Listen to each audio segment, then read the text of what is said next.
Okay, good morning. This is John and Chuck, and we're going to take this Korean War battery, manufactured in 1951 to 52 by the Willard Battery Company, and Chuck's going to go and saturate these cells now with non-sulfuric acid. This is Alum.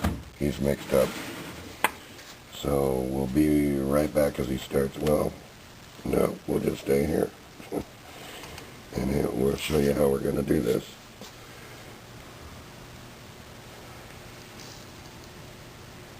So remember, these batteries are dry. They've never been formed. So we're going to form them with the Alum.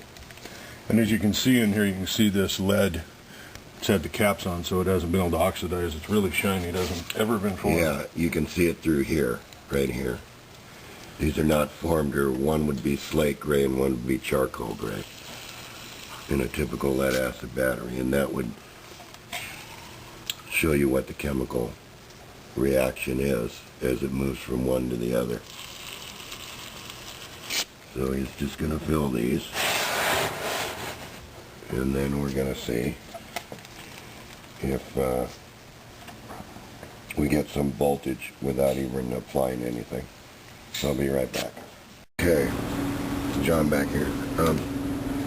Chuck needs to put a little bit more in here, but you can feel the heat right away of the reaction of the Alum in here with the lead plates. And of course, this is all going to absorb inside this battery.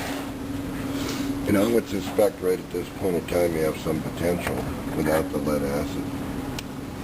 And what I did is when I was making the alum, we used the powdered alum, I put about 4 cups of, well, about 3 cups of hot distilled water in there to help break the alum down, because you use cold water, it'll take quite a bit of time. So there you have 8.33 volts already, and you have no activation and no forming. So we'll be back as soon as he's got these cells full.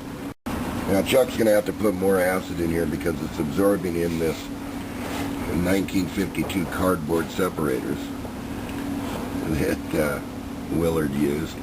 But let me explain something about this battery. This battery has no area underneath for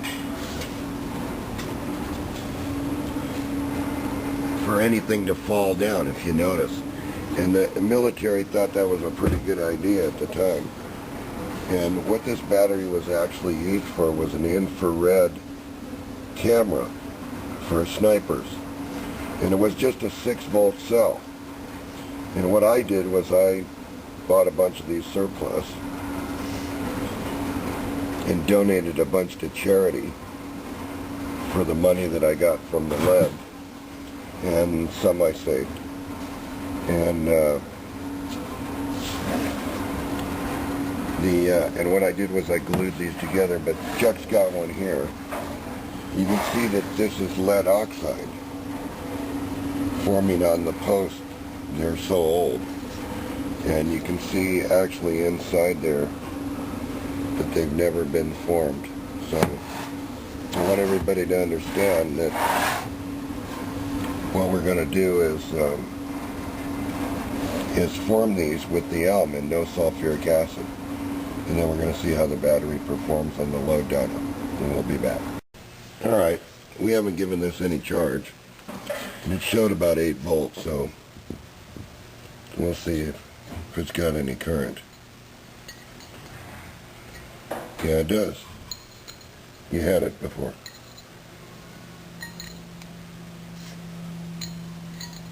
Right there.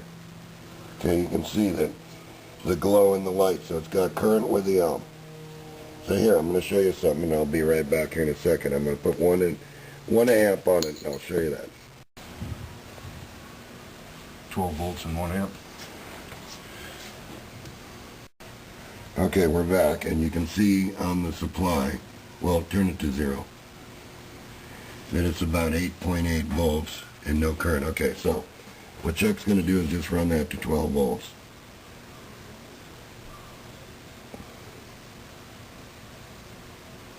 And about 1.5 amps right there. And we're going to just give it a minute. Just a minute here. And of course you can see it drop down to 11 volts here, which means it's taking current.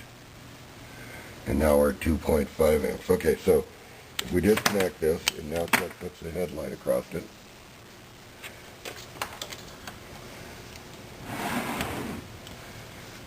We'll see how this is going to react.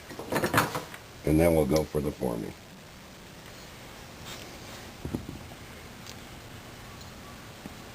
And there you go. You've already got current. So we'll be right back. Okay, you can see as we're forming the plates here, it's starting to bubble. In the filling instructions here, it said the sulfuric acid solution should be about 80 degrees Fahrenheit, and that's about what my alum water was on that. And odd that ball's floating and the others aren't, but then again, this is not sulfuric acid, so these here aren't going to really give you any kind of a true reading. And this is the first time that John and I have ever did one of these lead acid batteries that was basically virgin unformed plates with alum water. So there you go, we'll be back. Okay, battery's not formed, but just for the heck of it, right now we're just going to do a little test with this rejuvenator. So go ahead, Chuck, and smack it once. It'll regulate, so I'm not really worried about it. And it's drawing about what the military said in the forming. About 1.6 amps. Voltage climbing. No regulation yet because you don't see green. So it's giving it the right amount of current, which the rejuvenator will do when it looks at the battery. So you can see right here that the military is saying recharge is at 1.8 amperes for 15 to 20 hours. So they're trying to get a real dense charge, and I'm going to say something right here real quick, that these used a generator set when they formed them. It's totally different than the solid-state power supplies that we have today. So what I've done, what the rejuvenator is going to do is give it the same wave shape that the generator gave it, and that's what it's doing right now. And then as it draws current, and you can see it's only drawing 1.2 amps here from the rejuvenator. So the rejuvenator is self-adjusting to the impedance of this cell. And we'll be back when we're done forming. Okay, John, now you can see here that that this is starting to form, but you don't see the proper colors because it's not lead acid. Anyway, we can see that the current now under forming started to rise. It's now at 2.4 amps. So that means it's starting to draw a lot of current. And we just want to regulate this to what the military charged it at, which is 1.8 amps. So we'll just set this about 1.9 right there, and we'll just regulate it. But as far as our charge goes right now, I'll show you something. Here's a 2 amp double filament, so it's about 4 amps quartz taillight. And there you can see that this battery has current without lead acid. So I would suspect that each cell is going to be around 1.2, 1.3 volts when this is done. It's going to act more like a NiCad. And then we'll see what happens with the indicator balls. But now we drew that current in. You can see it's drawing current just like a regular lead acid battery. And so we'll be back when the forming in between stages here. Okay, I'm back at another interval here on this battery. And what I want you to see is I turn this down, remember? and now it's back up to 2.2, so we're going to reduce the current a little bit more because we want to stay in the range where they say to form this battery. So there's 1.9 and all. Come back and you can see here it's maybe changing the color of this positive plate to sort of a brownish gray. Do you see that, Chuck? Mm-hmm. So you can tell that the battery's starting to form, and we'll see as time goes on here, because it does say that it needs between 15 and 20 hours here to charge. So we'll be back. Okay, I want to show you something. This is like 5 minutes later, and you can see the current's up again. So I'm going to adjust it back down, and that's a good indication that the plates are forming and building up material. So what we want to do is we want to try to keep this around where they say, so that we don't damage the battery and don't overheat it. The other thing about this battery is that typically they're recommending 1.8 amp hours charge for 15 to 20 hours again. And make no mistake, this is Alum, or I wouldn't put my hand in it. There is no sulfuric acid in here, and so there are no tricks here at all. You watched us fill it, we showed you what it was, and there it is. Just so you can see. There's no acid whatsoever. So we'll be back. Okay, we're back, and now we want you to look at the current. We've adjusted it and see where the voltage is. So this battery is now forming. And so if you take this light, Chuck, and disconnect it, and now you can see that the battery's going to develop some current.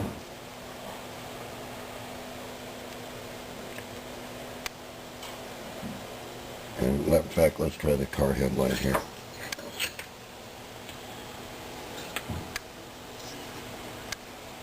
And once again, it's there's no lead acid in this at all. It's Alum, food grade Alum, and there's your car headlight. So you can see that it really doesn't need lead acid. So maybe all the theories are wrong, but we'll be back when this is done. Then we'll run the load test when this is formed. Okay, John, back. As you can see, the voltage keeps decreasing here and the current keeps going up here, which means that this is forming. It's about maybe a quarter of the way formed, and so now I'm just going to make sure that it's about 1.9 again. And you can see here that it's bubbling inside, and that some of the lead material is turning the correct colors, slate gray and charcoal gray. And those are the two colors that should appear in a lead acid battery when the plates are being formed. But I don't think that these balls are going to raise up because this is not the same electrolyte. But we'll see. Anyway, we'll be back. Okay, everybody, John and Chuck back. Now, you can see where the battery is 13.4 at 1.8 amps. But we're going to run it at a C10 rate, which is going to be 2.4. So right around in there for charge, because we're pretty much, looks like we're pretty much formed. As you can see the dark in here. And there's no fumes. You can't smell anything. And so I think it doesn't make any difference if you spark it or not, because it doesn't do anything. So we'll run it at this rate to bring it up, and then we'll put on the load dyno for a little small test, and then we'll recharge charge it again. We'll be back. Okay, John back here. And what I'm going to do is I'm going to hook this on the load dyno. And you can see that the Alum battery is still not really formed, but I want to show you something that's interesting here. Okay, so they say the rate of this battery is about 1 to 2 amps discharge rate, so I'm just going to put it on there and show you what happens. I'm going to show you something really interesting. Okay, the comparatives have said that this battery doesn't have anything. There's no current. That's what the box is telling us. Alright, so now I'll turn this off. And I'm going to take this, Chuck's going to take this car light right here. Now watch this.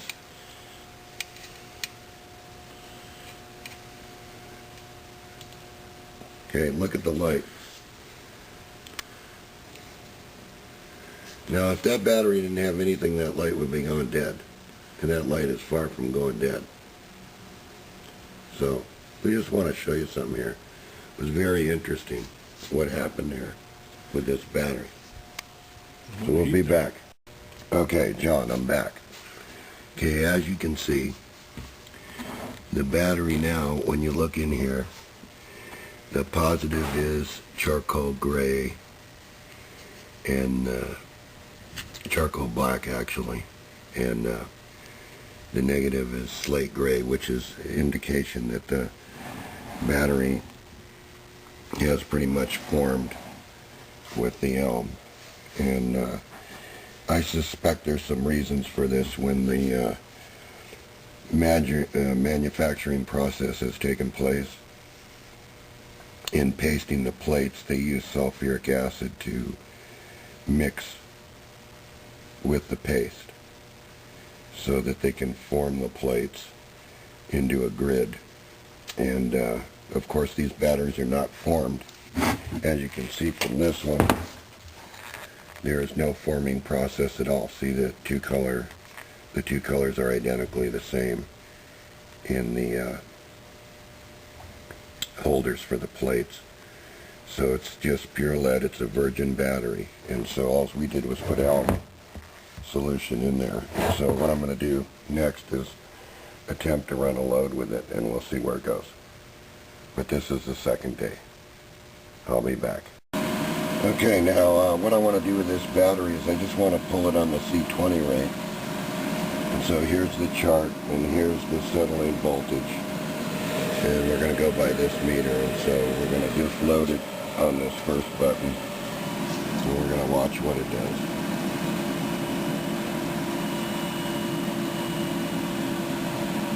And so we're going to watch this chart on where the curve is. And as you can see, there isn't very much power here, but there's something unusual that's going on with this battery. And I'll be right back and show you. Okay, I'm back, and what I discovered was something very strange. Where this battery wants to run is below what the load box can do, because at 10.50 batteries are considered dead. But this is far stranger. When these are conditioned with Alum, they want to run at 1.75 volts each. So what I'm going to do is take the car light and load it and show you what's going to happen with the chart here. So as you can see, the car light's on and it's good and bright, and there's a lot of heat there. But watch the voltage here.